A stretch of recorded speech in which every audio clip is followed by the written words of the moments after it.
Normally we identify who we are with our body, with our minds, which are appearances in consciousness.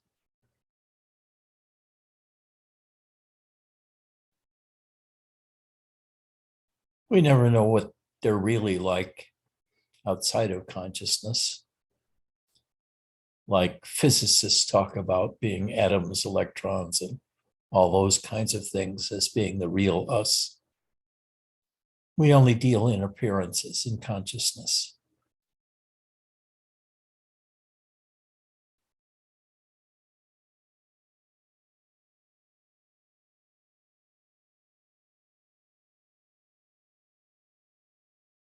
But is that all we are?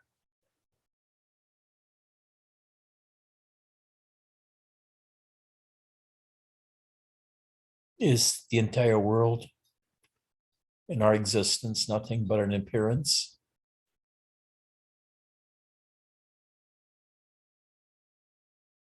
Is there anything deeper?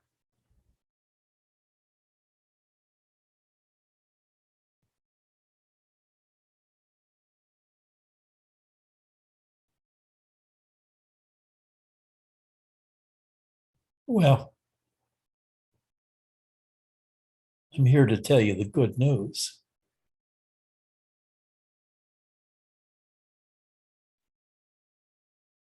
Yes, your body and your minds are temporary appearances.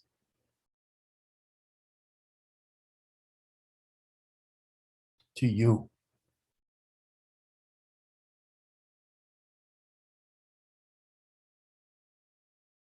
And to everyone else.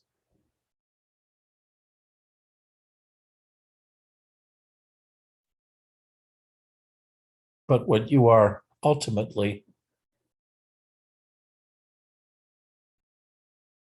is that which is aware of your body in consciousness and your mind in consciousness, which not itself is consciousness.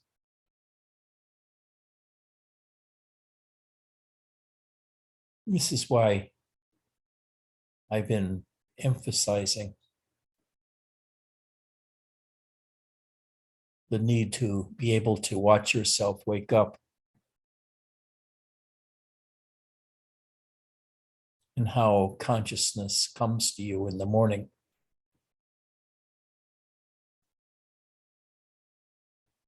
Because normally, when we wake up, it's nearly instantaneous. Suddenly we're in the world and we're alive. A thinker who knows where we are, what we have to do that day, all that kind of stuff. It was an instantaneous birth.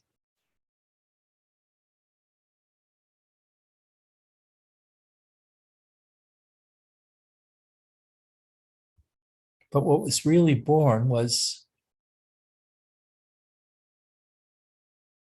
the coming of consciousness to us. So, what were you before you were aware of yourself as a body and mind?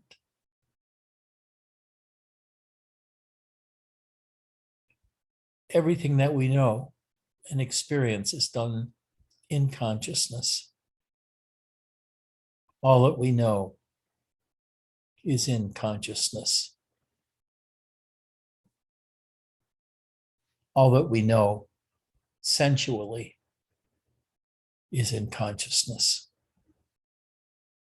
is in the phenomena that we witness in consciousness.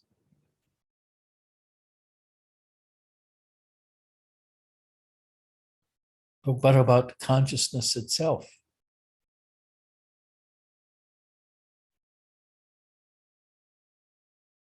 Here I say that the highest spiritual practice is not paying attention to anything in consciousness, the body or the mind, or even the emptiness that we perceive in consciousness.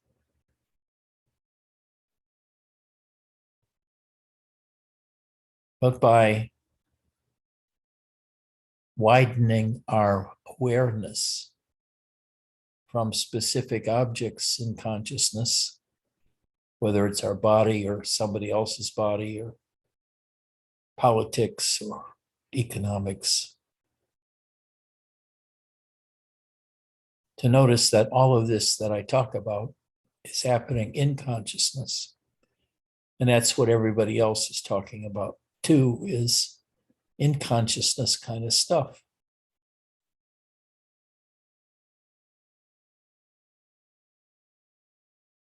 But if existence, especially existence within consciousness, is merely a phenomena and has no reality unto itself, it's just information that comes into us, allowing us to form a simulation that we call the world, which is nothing but phenomena. And the truths we give to that phenomenal existence.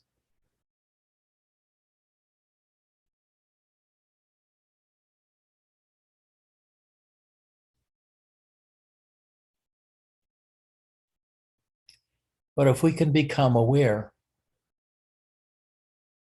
of consciousness as a whole in everyday life, rather than just paying attention to coming and going of objects in consciousness and processes happening to objects in consciousness, and instead widen our perspective to just being open to experiencing consciousness as a whole.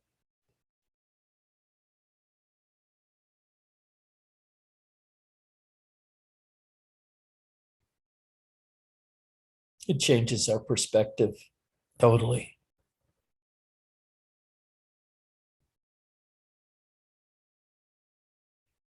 Because in the morning, we can watch waking consciousness come to me.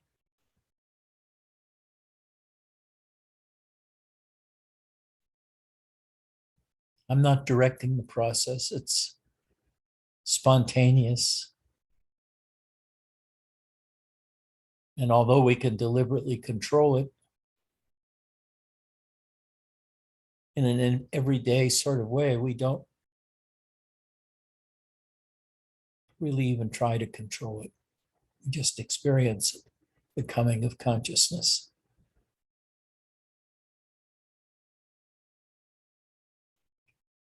And the strong point that is to be made here is that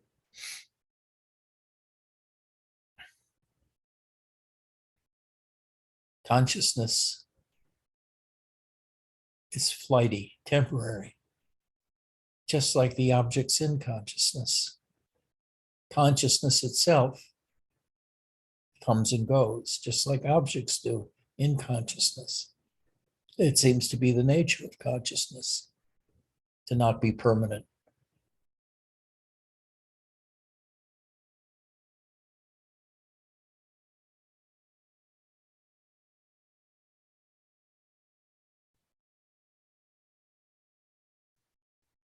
But as we observe the coming and going of consciousness, we can ask, what is that which is aware of the coming and going of consciousness? And is that awareness the same thing as consciousness? Well, it's not.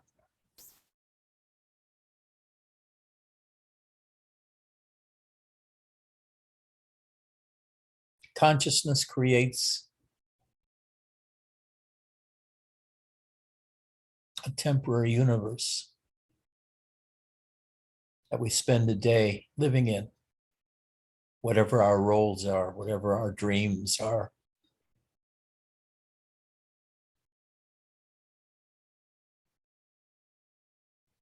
While grasping or being aware of consciousness itself, it's much more difficult to do than being aware of phenomena in consciousness, like we all are. Because we're so used to being aware of phenomena in consciousness, it's really hard to try to become aware of consciousness as a whole.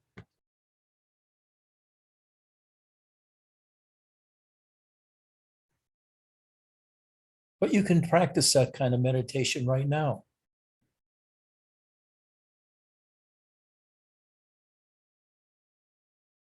What are you conscious of right now? My voice?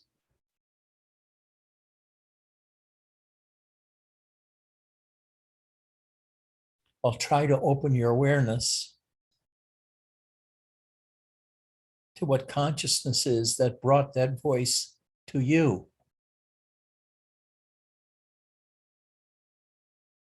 And what you are, fundamentally,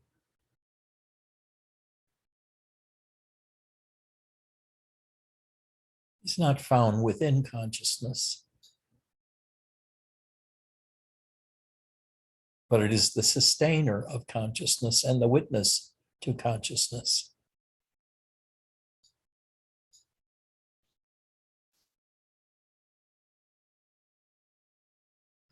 This whole visible universe in your minds, like mine,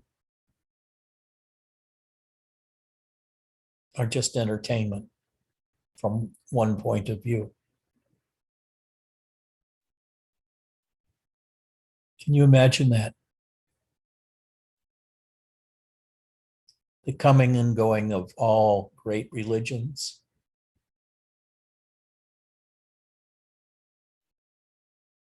the coming and going of civilizations, all the big wars, all the Armageddons, all the starvation and fulfillment, all the animals and all the creatures are frolicking in consciousness.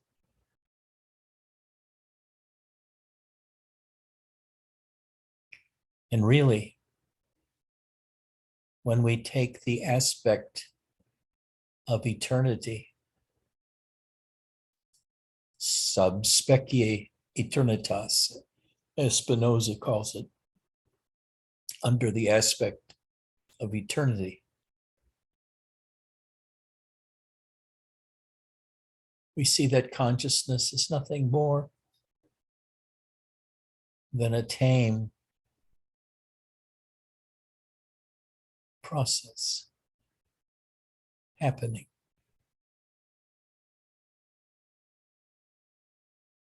And everything in it, including it itself, is just entertainment.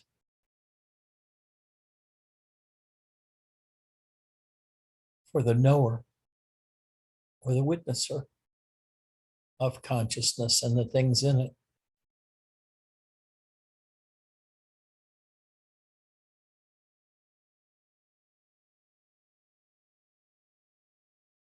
But here's what it looks like.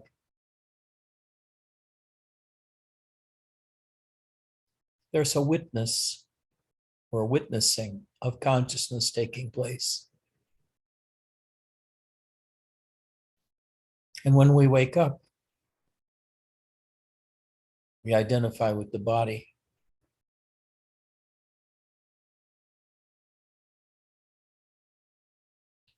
And all happenings seem to be related with respect spatially and temporally to my place in space and time, which is in consciousness. We live that way our entire lives until we start looking at a wider perspective.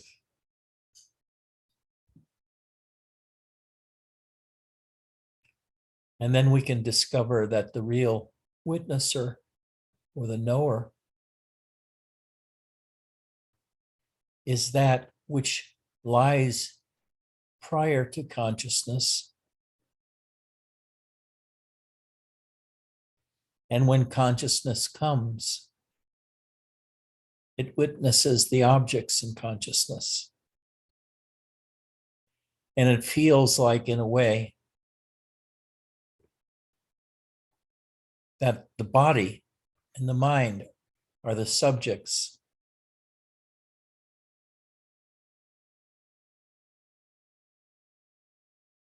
Or witnesses of consciousness. That the witnessing, which is before space and time and before consciousness itself, becomes transferred as an experience because of our identification with mind and body and object in consciousness as happening to that object. And that object has subjectivity or subject within consciousness, but that's not true. That's the appearance almost everybody believes in because they haven't followed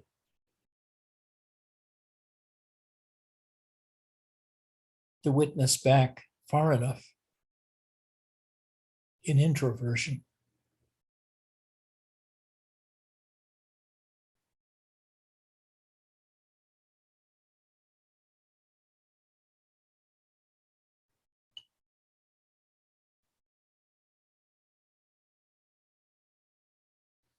The real witnessing,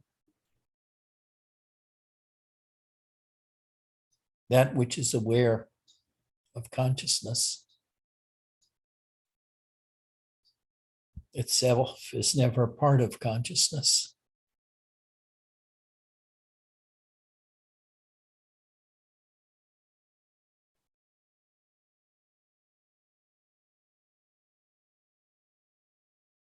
But we, our deepest self, are also not part of consciousness, and in fact are the witnesses of consciousness.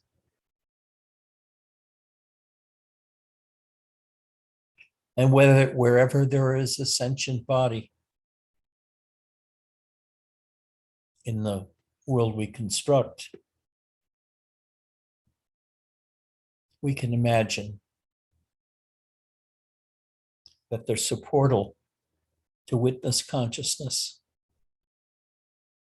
and accidentally then to identify with that portal, the body, the mind, as being the witness. But that's only an appearance.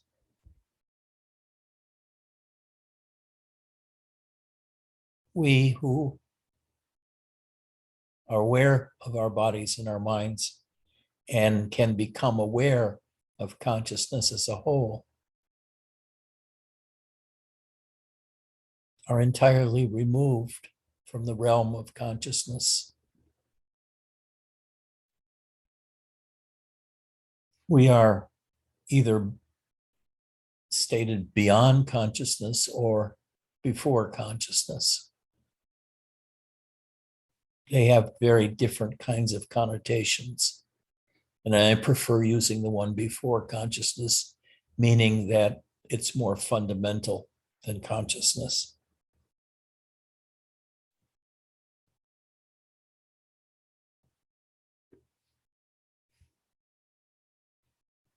And if we look for that in ourselves, this is proper meditation,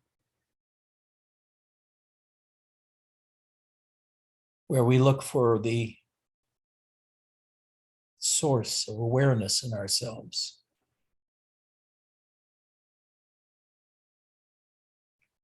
which we'll never be able to find directly.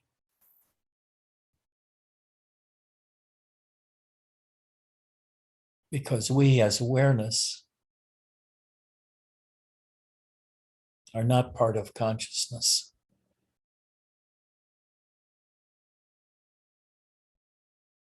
We are aware of consciousness,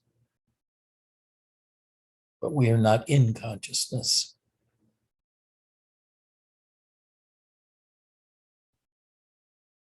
When we wake up in the morning, consciousness has come to us unbidden, unasked for. And it's been doing that for a long time in our lives. We did not ask for this. Well, who is it that didn't ask?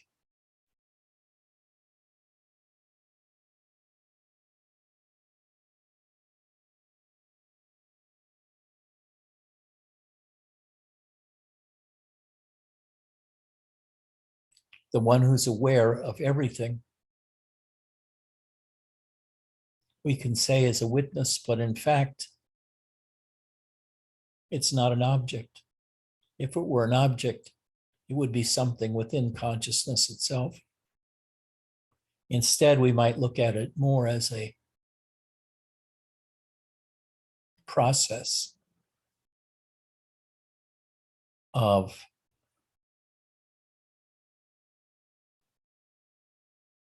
being aware of some objects in the universe.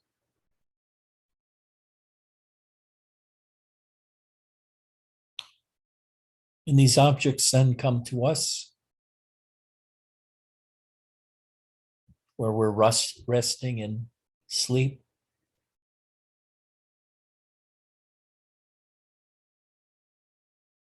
And part of what happens when we investigate this earliest states of consciousness and the coming of consciousness,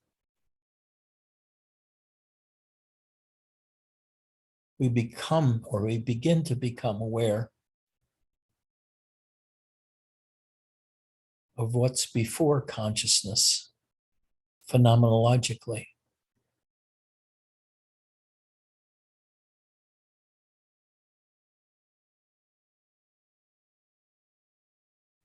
For me, it's like becoming aware of a dark presence deep within myself that is aware of the superficial world of consciousness.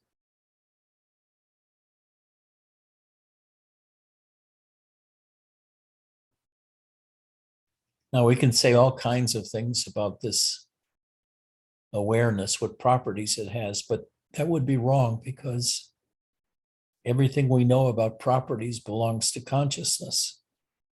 And we really can't apply it to that which is before consciousness because it's a different realm with different laws.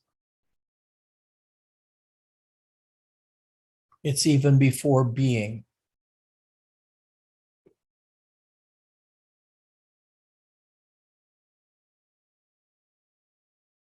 And onto this thing, whatever this is that I'm talking about, knowing happens, perception happens, and the perceiver believes itself to be part of the conscious world. But we're not. We witness the conscious world.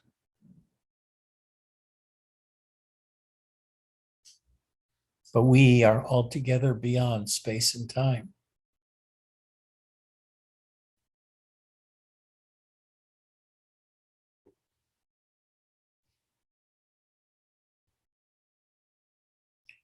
And within that ball of consciousness, the spiritual student can encounter all kinds of things, like energies, bliss, bioenergies, samadhis,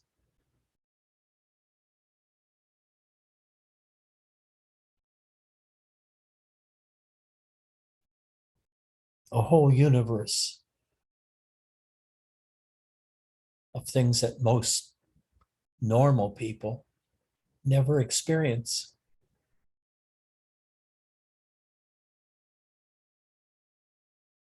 I doubt if more than 1 out of 100 or 1,000 people have experienced energies the way Mark has.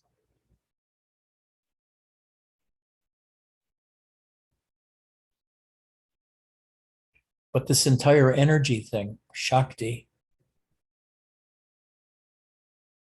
is a process that goes on within consciousness, sort of hand in hand with consciousness.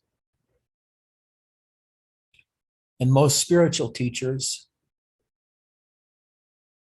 talk about the wonders of Shakti and consciousness. Muktananda is an example, extreme example of this. All the time, he talks about his inner states and his inner experiences of bliss.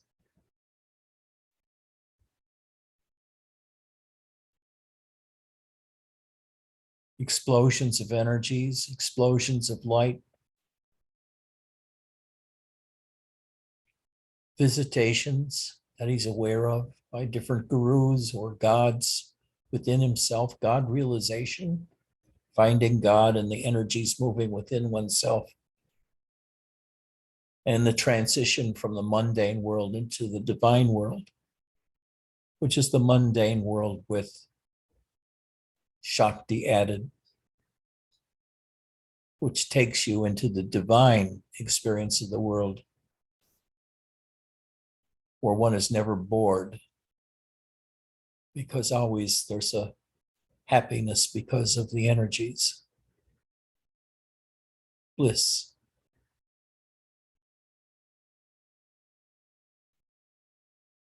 But Robert never talked about this state.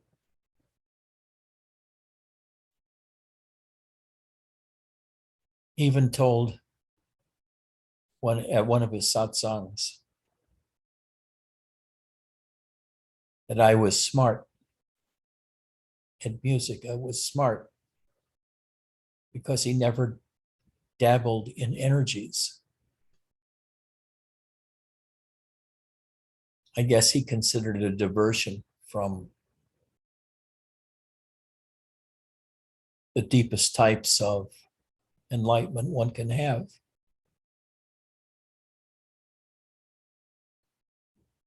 But I'll tell you, I was never happier.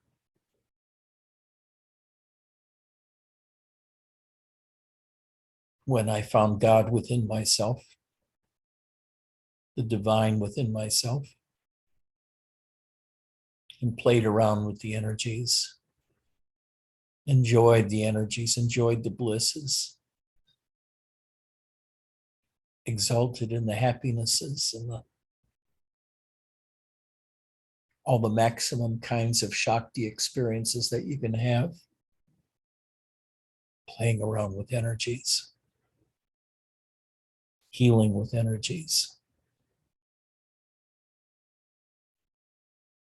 Some are masters of energies way, way beyond what most people experience.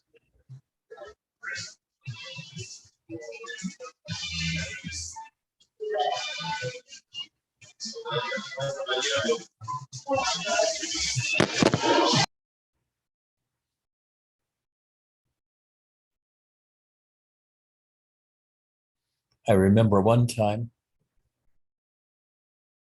when I was with Dia, she told me to put my hand just above her head.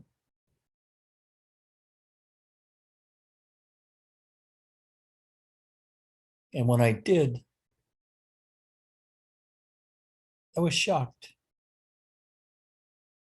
I could feel what was like 100 small whirlpools of energy, almost like electricity, coming out of her head into my hand. When I moved my hand away, it was no longer there. But I put my hand over her head again and adjusted how high off of her head, my hand was. I could feel it diminish or strengthen. It was a trick she had learned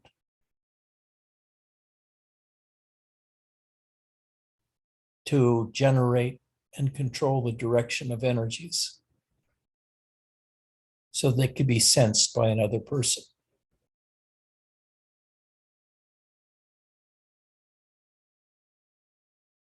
I've also watched her just in everyday life.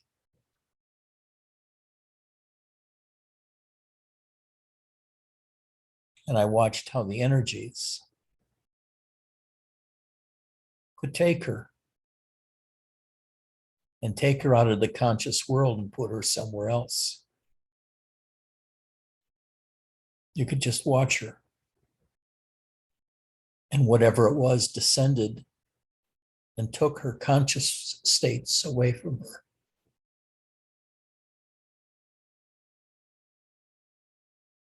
Going into samadhis or whatever words you want to use to describe the process.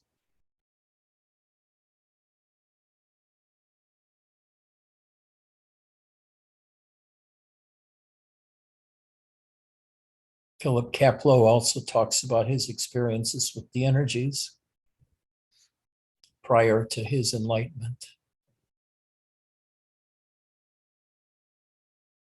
And poo-pooing them, saying they're just a trick that one learns, another form of entertainment.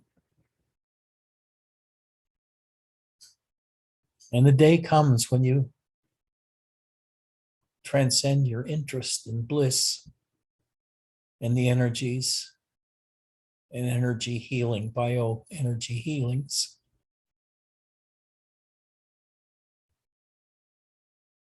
And you think of that as stuff that would interest you in your past, but not now. Because now, the subject of your meditation is awareness itself. And by watching coming of consciousness in the morning and possibly watching the leaving of consciousness in the evening, you see that consciousness has nothing to do with you. It's just a movie that comes to you every day without fail. Except if you get drunk, it might last 2 days where you don't see consciousness. And you begin to think of yourself to yourself. There's not much to this consciousness thing, is there?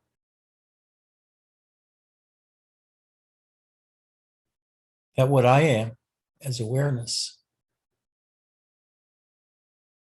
really has nothing to do with consciousness except to witness it.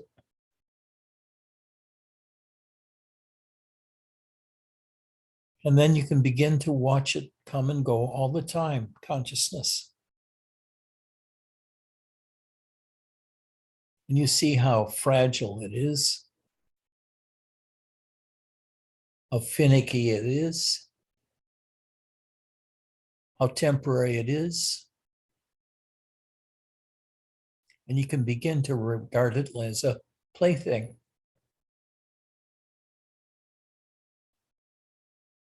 Like one of those globes filled with sawdust or whatever it is. You shake it up and it looks like it's snowing.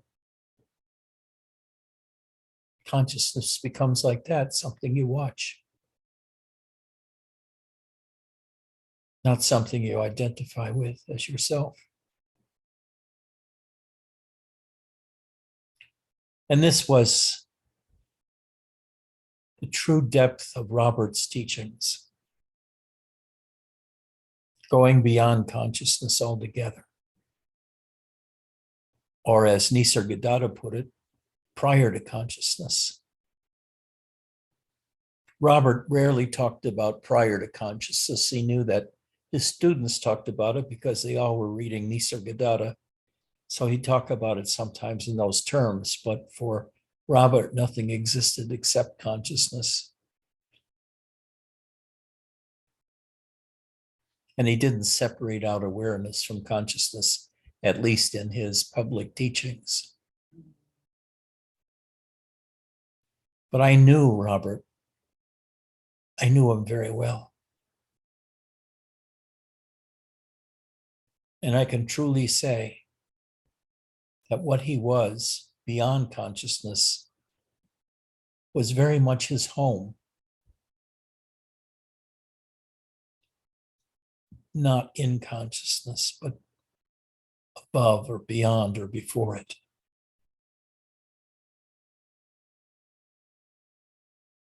For him, the world was a pretty tame place, one that you didn't pay much attention to because it distracted from your essence as pure awareness. As pure awareness, you are apart from consciousness and before consciousness and after consciousness. And consciousness was, or in consciousness was, all of space and time. All the worlds in the universe were in consciousness. And the awareness that was you was outside of it, observing it. But I'm not saying that this awareness is like a thing, an entity. In fact, entities only occur in consciousness. And consciousness is everything that we know. Every experience we have, every knowledge we have is within consciousness, even the knowledge I'm talking about now. Because I'm expressing it to you in consciousness, using the language of consciousness, but pointing you to something that's before. And saying properly in meditation, after we've achieved unity with the world in meditations, oneness, we should start apprehending or trying to apprehend consciousness as a whole. And when we can do that, we find out we're separate from consciousness. And we can start examining that separation and talking about the separation. But first, it's necessary to be able to meditate or concentrate on experiencing and understanding consciousness as a whole.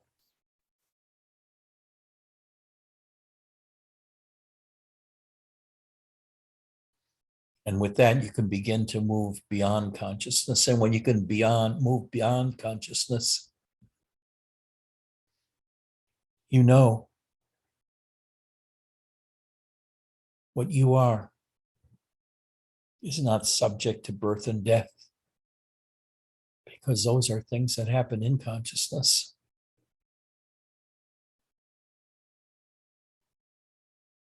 Your body may go, just like it came, but that's something within consciousness.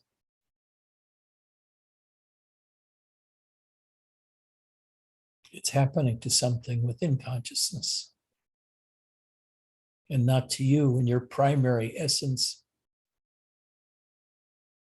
as awareness. Even to speak about awareness is difficult because I know most of you identify with consciousness and things in consciousness.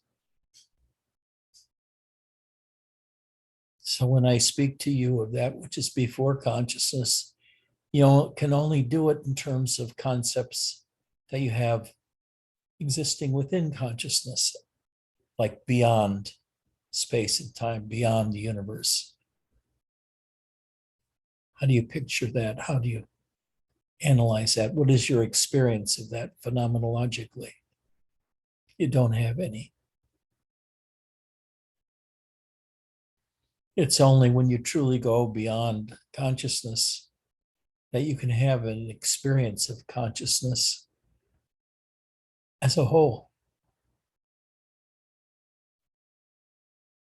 And that's what Robert called enlightenment.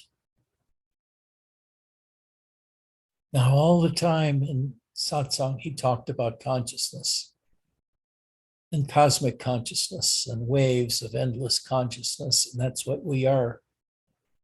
But in certain private lectures, in certain, maybe 2 or 3, this hundreds of satsangs listed, he talked about being prior to consciousness. Because he knew that talking about prior to consciousness was a step too far for most of his students. Remember, this was 30 and 40 years ago. And spirituality in the United States at that time was Muktananda and Osho and others, teachers who exalted in consciousness.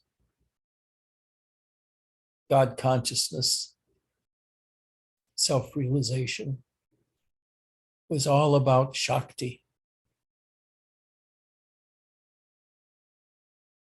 Muktananda never moved beyond Shakti. All the teachings then were about the nature of consciousness and the exaltation of the blisses and energies and states of samadhi, etc., that occurred within consciousness. It was never talked about at all, going altogether beyond consciousness, or to be able to grasp consciousness as a whole. That was a rarefied Advaita teaching that even Robert didn't teach because he knew people couldn't understand. But even the kind of gentle way he touched on nothingness,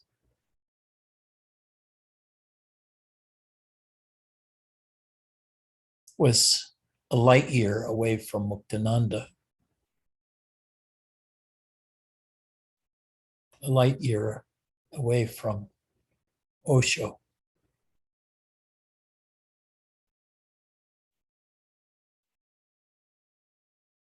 They were like children in the spiritual community compared to the grown-ups.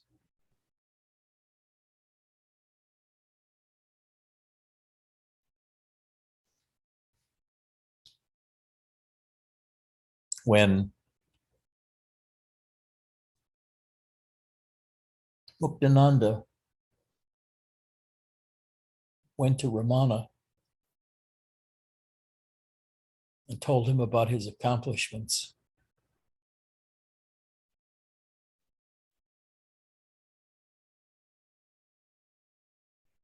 Ramana just made some sarcastic remarks. He wasn't really interested in teachings about Shakti because he transcended Shakti.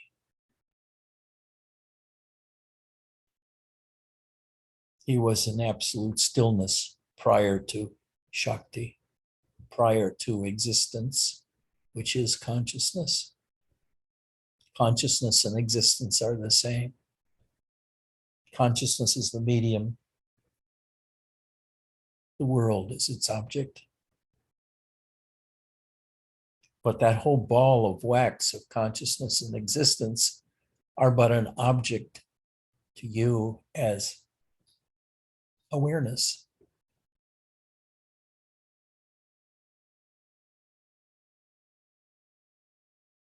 And when you can become aware of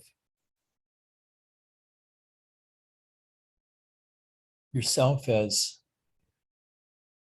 being prior to consciousness and the world, what a difference that makes.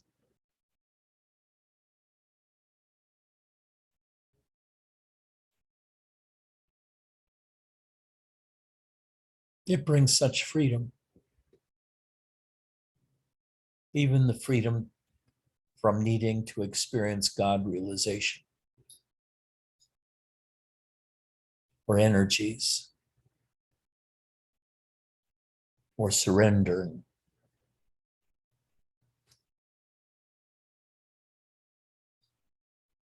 or forgiveness, whether divine or human. We've gone beyond that.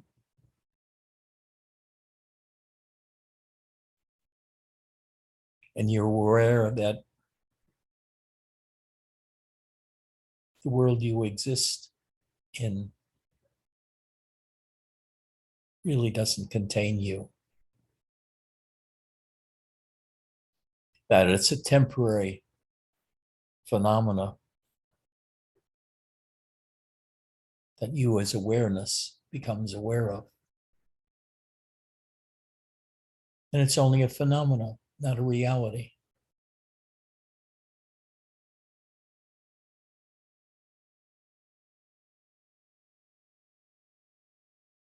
And then consciousness begins to appear to be no more than a dream, and nothing in it is real. And even those with vast spiritual powers that can control great spiritual energies and bioenergies are seen as adolescents spiritually, not grown-ups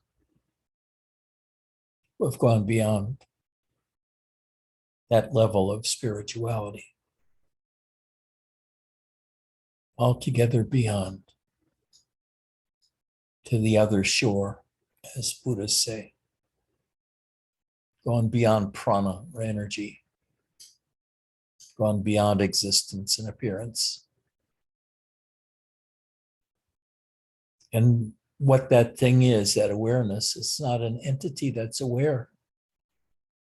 It's something entirely different, not of this universe. It's nothing, not a process within this universe. So really, we can't speak about its nature, only that it's beyond.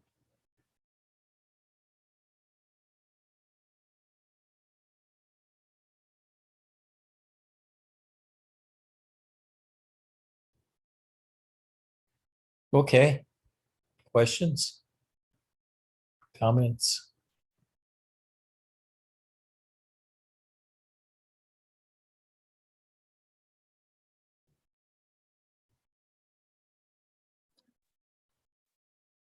Morning, Ed, everybody. Yeah, hi. Let me turn my volume a little. Can you hear me?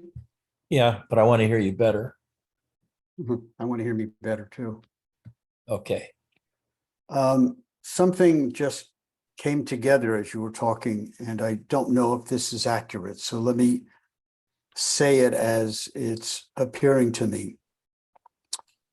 My understanding of what's called string theory, the current understanding of the nature of reality, is that there's a hologram of our being that exists on this two-dimensional plane. And in order for anything to manifest in this three-dimensional world requires an intelligent observer. And that's what the physics experiments have demonstrated. is awareness that you are referring to that intelligent observer? That, I don't even know the word for it, but is it that which makes it possible for consciousness to exist at all? And that it is the intermediary between this three-dimensional reality and that which is two-dimensional, at least in terms of The string way I theory. would put it is that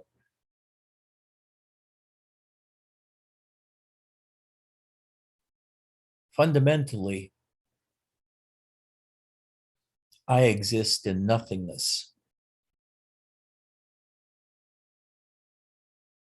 where there's no awareness of consciousness at all, awareness of body, of energies, or anything like that.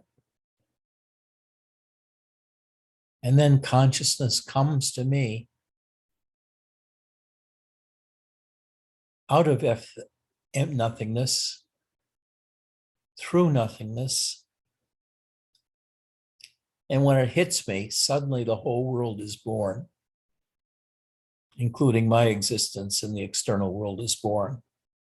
But to put it in the terms you are seems like trying to squeeze one overall viewpoint into that of another for the sake of finding some sort of common ground.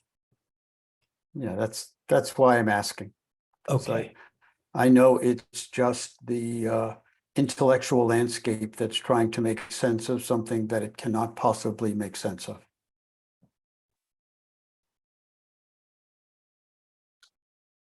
How are you doing? Depends upon the moment and the day. I think I'm doing very, very well, actually, overall. Had some very eye-opening, challenging experiences that have shown me some work, ego work, if you will, attachment, this kind of ungrounded discrimination that I've lived with. I think you're quite aware of that in me, Ed. And some things have happened in life that have really pulled the rug out from underneath that belief system. And the blinders have or are continuing to fall away. And it's allowed me to see how I could have stayed in that relationship with that other teacher for so long. So it's been a real opening that's been happening in this past just 2.5 weeks. The person who's talking with you now is not quite the same as the one who would have spoken with you a few weeks ago. So what you're referring to it feels as if the capacity to take in what you're saying is a little more accessible than it was before. Good. Good. Jay, you were going to ask something? The scale of this seems so vast. It seems like awareness of awareness is not aware of anything, not self-aware, unless it's aware of consciousness, there's no awareness. Yeah. I mean, I think there's bliss and grace and power in that. And in a way, I can't even form the question. Excuse me a second, just like last week, I got to pee. Okay. I'll be back. All right, well, I'll hold that thought, whatever Hold that thought. they thought.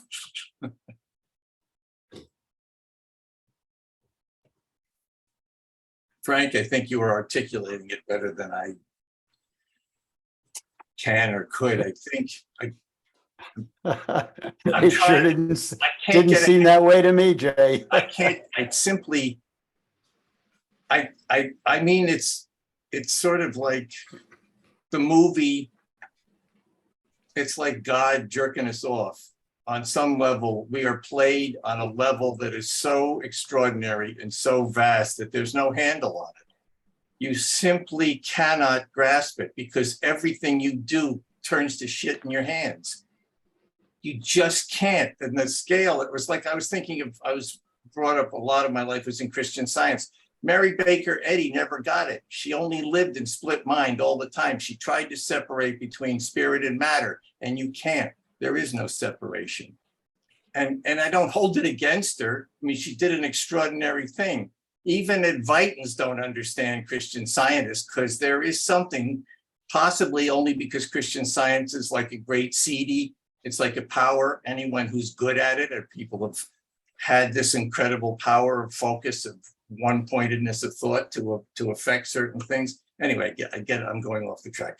The thing I'm trying to say to Ed, since he spent 15 years in the absolute, and he said he finally had so much bliss that he got bored. And then Ed, you're back. So I'm trying to get a handle on where you were the 15 years that you were in the absolute. When basically what you're saying is pure awareness has no self-awareness. You cannot be aware of yourself because you're not an object. Yeah. And if you're not seeing consciousness, then nothingness has to have a somethingness. Otherwise, it's pure nothingness. And what is that good for?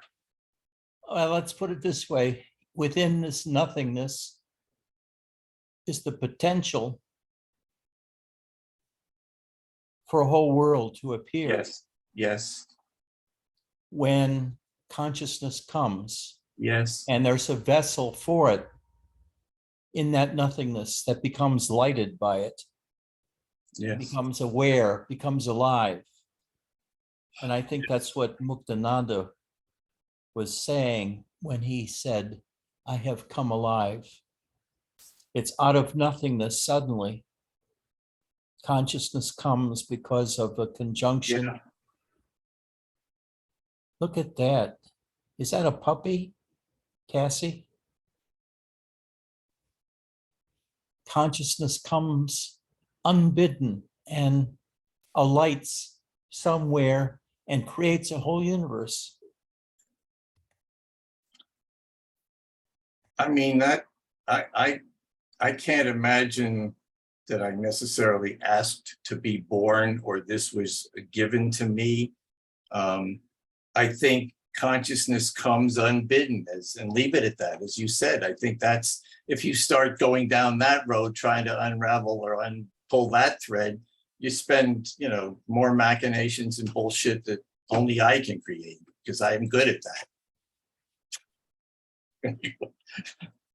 Frank, I hope you helped me, Frank, as you always do. So, and Edgy, I love you. I don't know how you do it, but I'm not going to try to stand up because I don't think I can. I think what you've done to me today Is atrocious. I No. should be punished. I should be punished. No, when you, the scale, when all of consciousness is a movie, when it's a projection, when it's pure potentiality, whatever other bullshit names you want to add to it, you just have to just step back and watch the show. Just do the play, watch the play of God, watch the Leela. Let it go, put it down. I read too much every day. I subscribe too much of the bullshit every day, and I can't. I simply can't. I don't care where it goes. If these fucking people get every single thing that they want at the end of the day, what are they going to do with it? They simply aren't going to know. They don't have the mental wherewithal to figure out what to do with what they think they need. And this bullshit is endless, and it goes on in waves, and I'm in waders. I'm up to my waist in it now. And all I do is just try to Ian, I don't know what to do with it. I just stopped reading it. It is, they have no clue. They just keep. Who are you talking about? I'm talking about the ultra right, the whatever, the Trump people, the evangelicals who think whatever their litany of loss for all of us is beyond imagination. it is incalculable, inconceivable. And if they got everything that they wanted, what would they do with it? They just, I don't know. As I said, it's still a pendulum swing. As far as I'm concerned, it's swinging, still swinging one way. But as Robert Adams said, you can get lost in this, and this is not a place to get lost because it will just suck you in. And I do this, my own diatribe, just to put it down. At the end of my exegesis here, I just let it go. Anyway, but Edgy, your satsangs are deeper and more exquisite every single time. And I just really, my last thing is just, you explode me and you did it again. It's a I'm sorry. Shakti sadhana. I'm You sorry. simply exploded me, really. There's just enough left to feed my cat. Love that little girl. Because this is a cat sang. That For it the is. real, the hardcore. That it is. Thanks, Reggie. Chris and Adam, you're doing the transcripts. Take a look at the transcripts that haven't been done and tell me which ones you'd like to do. That way we coordinate it, or maybe you're already coordinating it between you two. But it's good to know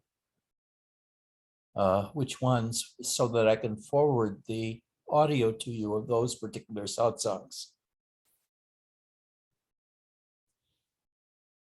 Today was a good talk. It was very coherent. Put everything in perspective. Better than I have before.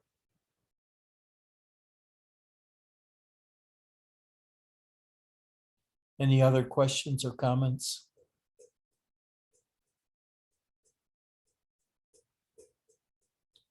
It's remarkable that Mark doesn't say anything anymore. Well, you notice that my name is in remarkable. Yeah, I've really run out of stories and explanations and advice to give. Like I'm dry today. I don't know why it happens. But thank you, Ed. Everything's going very well over here. Good, In my journey. good. Good. Anybody else?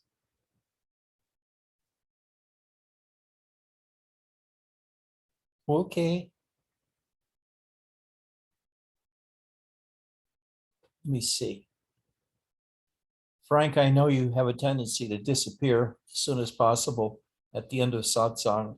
Does that mean you're not willing or able to take over today? Yes, Ed, I have other things that I put off until we're done. So yes, I cannot do it. Thank Okay. you. Well, let's see who it allows me to put in charge. Chris, Eddie, Eggman, Eric. How do I see who else? Mark, Michael. I had to do it to Michael to see what he'd do. Probably nothing, he'd just sign off. Spencer. You want to take over, Spencer? You can make me host. Yeah, I could make you what? You can make me the host if you want. Sure. That's what I'll do. Michael evaporated, literally. I know. Okay, He go says, to oh no, not me. Yeah. Anyway, take care. I love you all. I'll see you Wednesday of those who come. Bye-bye.